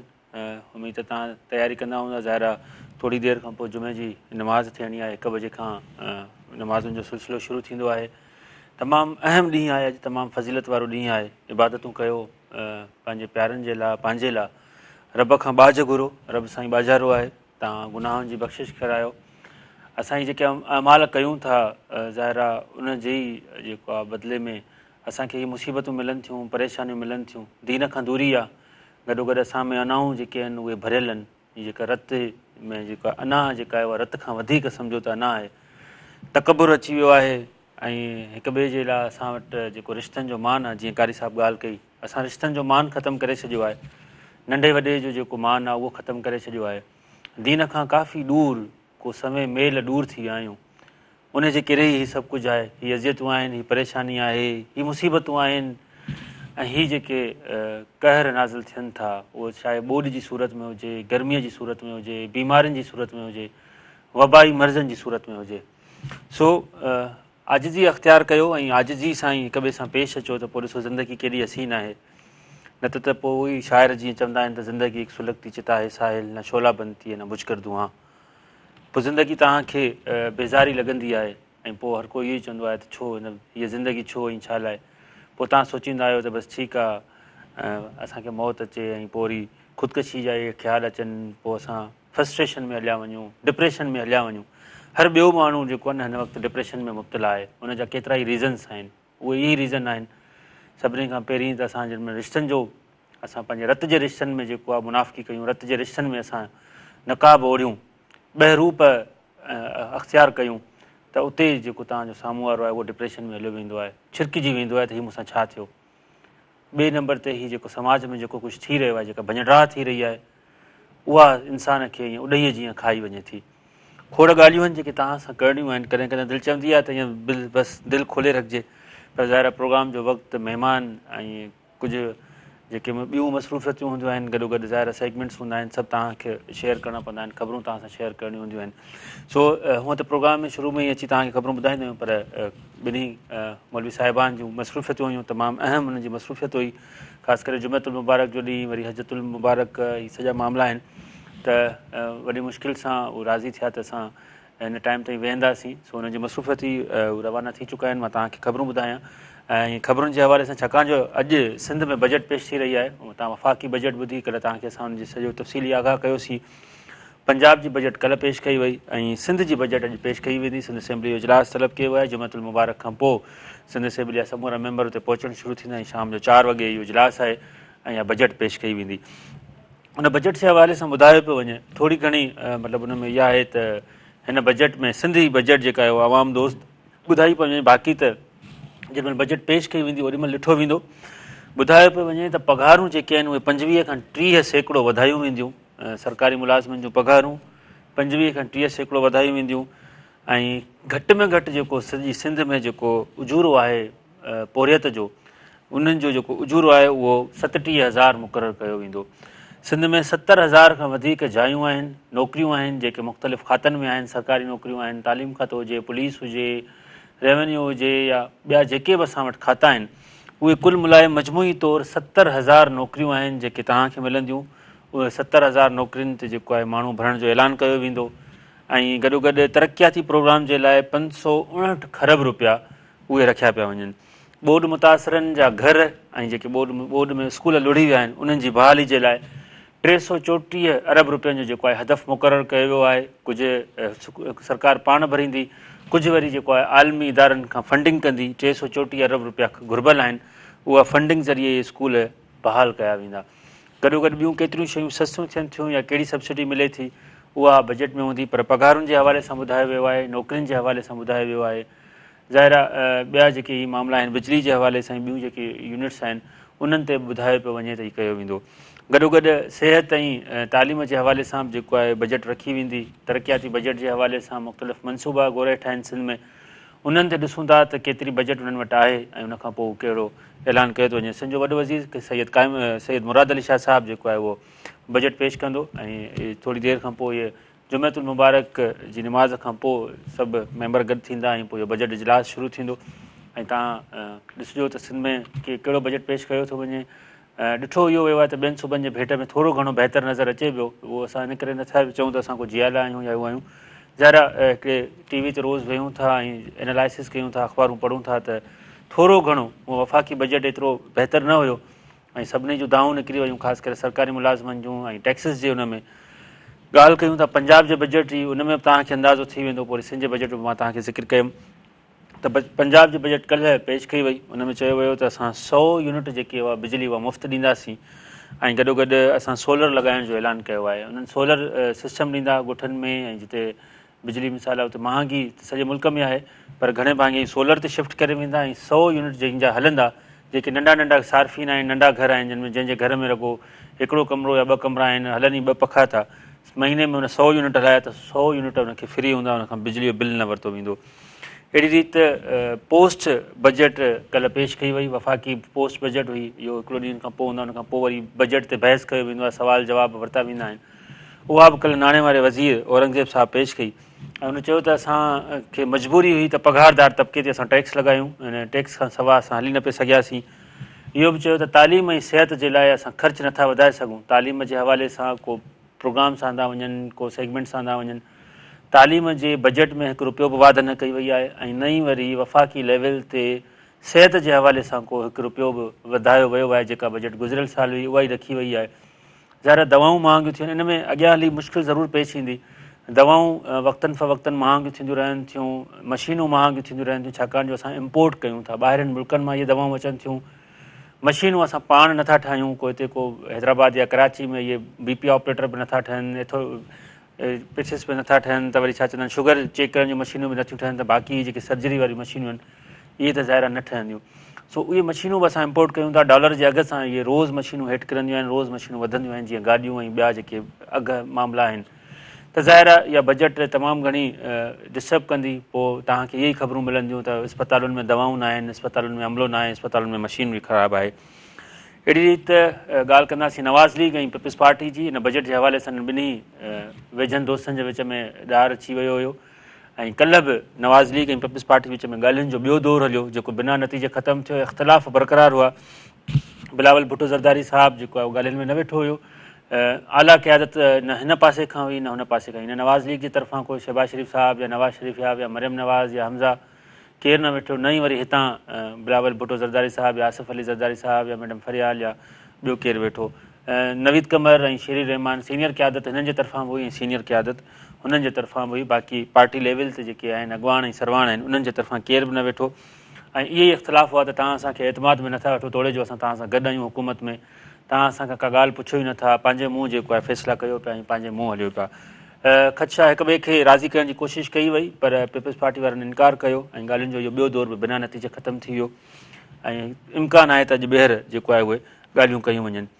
गॾोगॾु ॿुधायो इहो पियो वञे त वज़ीर आज़म शहबाज शरीफ़ साहिबु अॼु क़ौम खे ख़िताबु करण वारा आहिनि। इम्कानु ॾेखारियो वियो आहे, कन्फर्म टाइम न ॿुधायो वियो आहे। उहा इहो हूंदो त इहो ई टाइम आहे शाम जो 7, 8 या 9, पर तयारी मुकमल कई वई आहे। इम्कानु ज़ाहिर कयो वियो आहे त अॼु वज़ीर आज़म शहबाज शरीफ़ साहिबु क़ौम खे ख़िताबु कंदो। रूटीन ॻाल्हि आहे, अहिड़ी का ख़ासि ॻाल्हि कोन्हे का जो क़ौम ख़िताब में को मुल्क में हालतूं अहिड़ियूं कोन्हनि की हीअ जेका बजट आई आहे उन में तव्हांखे अची ॿुधाईंदा त हीअ बजट असां आवाम दोस्त आंदी आहे ऐं महिरबानी करे असांजो साथ ॾियो त हिन मुल्क खे जेको आहे हिकु भेरो ॿीहर असां पटड़ी ते आणियूं। इहो मुल्क जेको आहे नाज़ुक मोड़ मां गुज़री रहियो आहे ऐं वधीक जेको वज़ीर आज़म साहिबु ख़िताबु कंदा त उहो पाण ॿुधंदासीं। इम्कानु आहे, अञा कन्फर्म न्यूज़ न आई आहे, ॿुधायो वियो आहे त तयारियूं वग़ैरह मुकमल थी चुकियूं आहिनि। ऐं गॾोगॾु हिकिड़ी ख़ुशख़बरी इहा आई आहे त ईद खां अॻु जेको आहे सुभाणे पंहिंजो पेट्रोल सस्तो थी वेंदो। न ॿुधायो इहो पियो वञे त पेट्रोलियम जेके इस्म आहिनि जंहिंमें गासलेट डीज़ल ऐं हाई ऑक्टेन जेको पेट्रोल आहे 9 रुपया घटि थियण जो इम्कानु आहे, छाकाणि जो आलमी मार्केट में पेट्रोल जेको आहे उहो सस्तो थी वियो आहे, त इन करे 9 रुपया पेट्रोल सस्तो कयो वेंदो। वापारियुनि जी पाण ॻाल्हि कंदासीं त जेकॾहिं को बि वापारी इनकम टैक्स में रजिस्टर न आहे, तव्हां जेको बि कारोबार कयो था कंहिं बि क़िस्म जो हुजे, चाहे उहो बेकरी आइटम्स हुजनि, चाहे उहो तव्हां कल्चरल शयूं जेकॾहिं सेल कयो था, तव्हांजो को चङो भलो दुकानु आहे, तव्हां खंडु खपायो था, अन्न खपायो था, अंब खपायो था, जेकॾहिं वापारी जेको आहे उहो इनकम टैक्स में रजिस्टर न थींदो त हुनजे लाइ तजवीज़ इहा ॾिनी वई आहे कल्ह सेनेट इजलास में, त हुनखे 1 साल जी सज़ा ॾिनी वेंदी। इहो कानून पास करण जे लाइ उन्हनि कल्ह तजवीज़ ॾिनी। हुन में ॿुधायो वियो त असां ॾंड भरंदासीं, घटि में घटि 1 साल, वधि में वधि 1.5 साल जी सज़ा आहे। ऐं पंहिंजो ॿुधायो इहो पियो वञे त वापारियुनि खे मैसेज इहो करायो वियो आहे त तव्हां पंहिंजे पाण खे इनकम टैक्स में जेको रजिस्टर करायो, तव्हां हिन मुल्क में टैक्स ॾियो, टैक्स खां तव्हां हली नथा सघो। गॾोगॾु पंहिंजो इहो बि चयो वियो आहे त सिंध में जेकॾहिं पाण अमन अमान जी ॻाल्हि कयूं त कल्ह जेको इजलास थियो उन में सिंध में अमन अमान जे हवाले सां ॻाल्हि ॿोल कई वई ऐं चयो वियो त असांजे जेके आदि मुजरिम आहिनि उन्हनि जे लाइ 14,000 इलेक्ट्रॉनिक कड़ा इस्तेमालु कंदासीं। तव्हां ॾिठो हूंदो त परॾेह में यूरोपी मुल्कनि में अमेरिका में जेको आहे उहो इलेक्ट्रॉनिक कड़ा आहिनि जेके उनखे चयो पोइ हथकड़ियूं जेके आहिनि उहे वरिता पिया वञनि ऐं चयो पियो वञे त उनखे ख़रीद करे जेको आहे पुलिस खे ॾिना वेंदा। कल्ह सिंध पुलिस खे जेको आहे 14 ड्रोन ॾिना अथऊं त तव्हां धाड़ेलनि जी ऐं मंशात फ़रोशनि जी तव्हां निगरानी कयो, छाकाणि जो इलाही हंधनि ते पुलिस एक्सेस नथी करे सघे, पुलिस वञी नथी सघे, त ड्रोन ज़रिए तव्हां जेको आहे उनखे ॾिसंदा पोइ तव्हां उन में वञो। इहे 14 ड्रोन कल्ह सिंध पुलिस जे हवाले कया विया आहिनि। ऐं गॾोगॾु ॾोहारियुनि ऐं मंशात फ़रोशनि जे लाइ जेको आहे हिकिड़ी डिवाइस आंदी वई आहे, उन सां उन्हनि जी निगरानी कई वेंदी। सेफ सिटी प्रोजेक्ट जे लाइ 5 अरब 60 करोड़ रुपया जारी कया विया आहिनि, ख़ासि करे कराची में। सेफ सिटी पंजाब में त आहे हिकिड़ो मॉडल तव्हां ॾिठो हूंदो, हर हंधि पुलिस आहे ऐं हर हंधि हर थंभे ते जेको आहे CCTV कैमरास लॻल आहिनि, पोइ हुनजो कंट्रोल रूम आहे, पोइ जेकॾहिं का बि मामिलो थिए थो त फ़ौरन जेको आहे पुलिस पहुची वञे थी। अलाए करे हीउ प्रोजेक्ट मुकमल थिए। हीउ इलाही सालनि खां वठी जेको आहे इहो इल्तवा जो शिकार आहे, रुॻो ऐलान कयो थो वञे।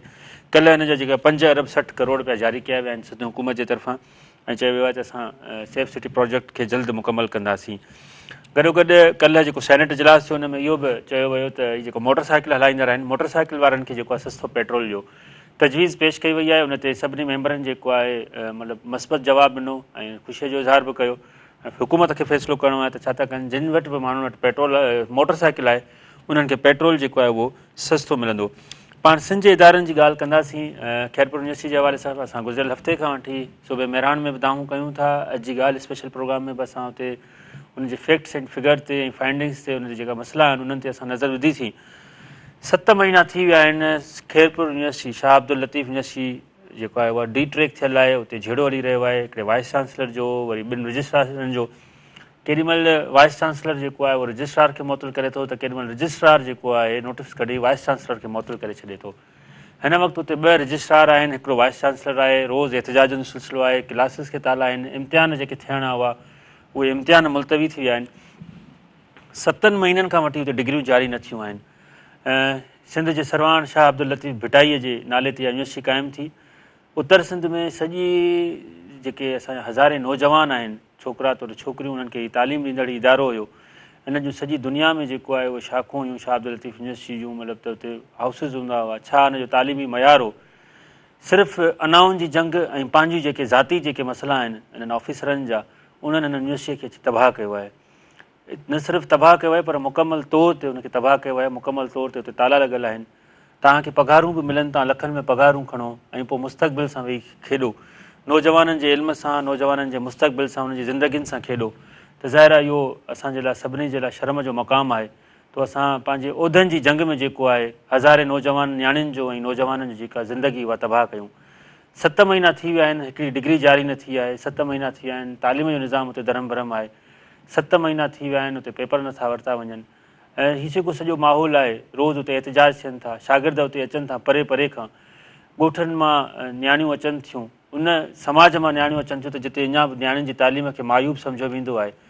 उतां जेकॾहिं हिकिड़ी नियाणी अचे, कश्मोर कंदकोट मां पढ़णु अचे, घोटकीअ मां पढ़णु अचे, कंहिं कचे रावंतीअ कचे मां जेकॾहिं नियाणी को नौजवान पढ़णु अचे, त उहो जेकॾहिं हिन समाज सां जेको आहे बग़ावत करे त मूंखे धाड़ेल न आहे थियणो, मूंखे ताला न खपनि, मूंखे कंहिं वॾेरे जो ऐं सरदार जो वाठो न आहे थियणो, मूंखे तालीम हासिलु करणी आहे, त तव्हां जेको आहे उते यूनिवर्सिटी खे ताला ॾेई वेठा हुजो, त तव्हां बि त हुन सरदार जा, तव्हां हुन वॾेरे जा साथारी थिया, तव्हां बि हुनजा आदि मुजरिम आहियो।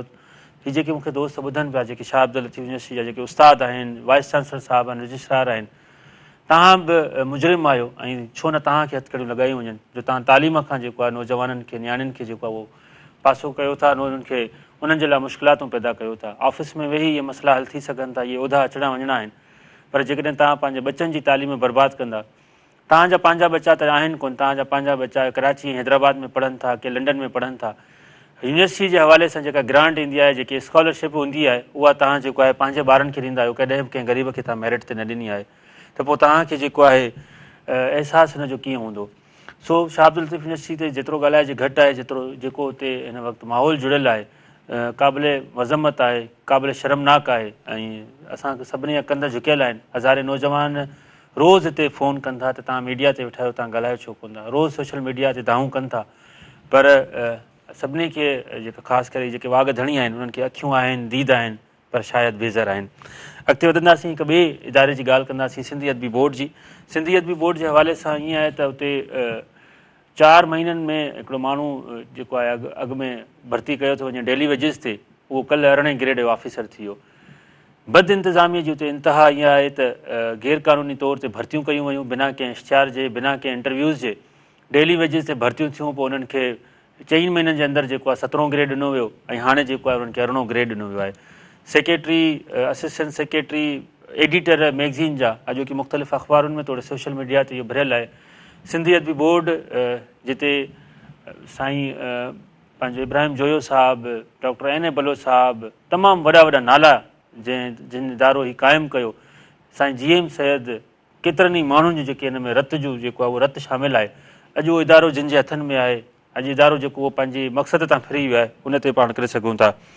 अॼु सॼी दुनिया में जेको आहे रत जो आलमी ॾियारो मल्हायो पियो वञे ऐं रत जे आलमी ॾियारे जे हवाले सां हुनजी अहमियत ऐं हुनजी अफ़ादियत ते ॻाल्हि ॿोल कई वेंदी। गॾोगॾु पाकिस्तान जे हवाले सां जेकॾहिं पाण ॻाल्हि कयूं त पाकिस्तान में सालियानियूं 40 लख खां वधीक रत जी बोतलुनि जी ज़रूरत हूंदी आहे, पर असां रत जो अतियो नथा ॾियूं। इन जे करे जेको आहे तमामु मुश्किल सां जेको आहे उहो टारगेट पूरो थिए थो ऐं 80% जेको रत आहे उहो घटि मिले थो, घटि बोतलूं मिले थो। माण्हू जेको आहे पंहिंजे प्यारनि खे पाण ई रत ॾियनि था। रज़ाकाराणे तौर ते हिन मुल्क में जेको आहे रत ॾियणु जेको आहे उनखे मुख़्तलिफ़ बीमारियुनि जे करे जेको आहे उनजो माण्हुनि जे ज़हन में वेठल आहे, चयो थो वञे त असांखे हीअ थींदो, पर माहिर चवनि था रत ॾियण सां तव्हांजे कैंसर जा जेके तव्हांजा ख़तरा आहिनि उहे मुकमल तौर ते टरी वेंदा, दिलि जो दौरो जेको आहे मुकमल तौर ते टरी वेंदो। गॾोगॾु जेकॾहिं तव्हां कंहिंखे रत ॾियो था त उनजी ज़िंदगी बची वेंदी ऐं ॿुधायो पियो वञे त 15 लख बि जेको आहे उहो बोतलूं न थी सघंदियूं आहिनि। 10% सिर्फ़ु जेको आहे उहो रत जो अतियो मिले थो। रत न मिलण जे करे रोज़ानो सवें जेको आहे मरीज़ वियम दौरान ऐं छा चवंदा आहिनि थैलेसेमिया जे मर्ज़ में जेको आहे ज़िंदगी ऐं मौत जी जंग विढ़नि था। सालियानियूं 3 लख खां वधीक पाकिस्तान में सालियानियूं 3 लख खां वधीक माण्हू जेको आहे उहे मौत जे मुंहं में हलिया वञनि था। सो महिरबानी करे रत ॾियो ऐं ॿियनि जी ज़िंदगी बचायो। ऐं जीअं मौलवी साहिबु ॻाल्हि करे विया, न्याज़ निवड़त रखो, ॿियनि सां सुठे सलूक सां पेश अचो। प्रोग्राम जो वक़्तु पुॼाणी ते पहुचे थो, न चाहींदे बि तव्हां सां खोड़ कचहरी करणी, खोड़नि जा ख़बरूं करणियूं हुयूं। सो मूंखे ऐं मुंहिंजी समूरी टीम खे ॾींदा इजाज़त। तव्हां सभिनी खे अॻुवाट ईद जूं लख लख वाधायूं हुजनि। हीअ हफ़्ते जो आख़िरी प्रोग्राम हुयो। छंछरु ऐं आर्तवार ते तव्हां रामू राधा स्पेशल ॾिसंदा, उनखां पोइ ईद स्पेशल ट्रांसमिशन आहे। ईद जा 3 ॾींहं तव्हांखे भरपूर मज़ा सां, भरपूर एंटरटेनमेंट सां तव्हांखे ईद स्पेशल मेहरान टीवी ते ट्रांसमिशन मिलंदी। ईद रिहाण में तव्हांखे मुख़्तलिफ़ शख़्सियतुनि सां मुलाक़ात, कीअं उहे ईद कंदा आहिनि, गॾोगॾु फ़नकार, गुलूकार, अदाकार। ईद स्पेशल असांजी हिकिड़ी ट्रांसमिशन में फिल्म बि आहे, उहा तव्हां ॾिसंदा, मज़ाहिया फिल्म ॾिसंदा, रामू राधा ॾिसंदा, गीत ख़ुशीअ जा ॾिसंदा ऐं गॾोगॾु असांजे लाइ जिदोजहद जी अलामत माई जंदू जो ख़ुशूसी इंटरव्यू ॾिसंदा। ऐं खोड़ ईद स्पेशल ट्रांसमिशन में तव्हांजे लाइ असां पैकेजिस जी सम्झो आहे न भरमार खणी अचूं पिया ऐं तव्हांजी दिलि जेको आहे उहो उथड़नि ते दिलि ई न चवंदी ऐं टीवी जे साम्हूं ईंदा। सो इहा ईद जे पहिरें ॾींहं खां वठी ईद जे 3 ॾींहं ताईं ॾिसण न विसारींदव मेहरान टीवी जी ईद स्पेशल ट्रांसमिशन। मूंखे, मुंहिंजी समूरी टीम खे, प्रोग्राम मैनेजर मुर्तज़ा मजबूर, डायरेक्टर ख़ालिद जागीरानी, मूं नाचीज़ अज़मतुल्ला कुंभर खे, कैमरामैन PCR ऐं OB सभिनी दोस्तनि खे ॾींदा इजाज़त। जुमे जो ॾींहुं आहे, सुभाणे हज जो ॾींहुं आहे। असां सभिनी खे पंहिंजी दुआनि में यादि रखिजो। अल्लाह भाई।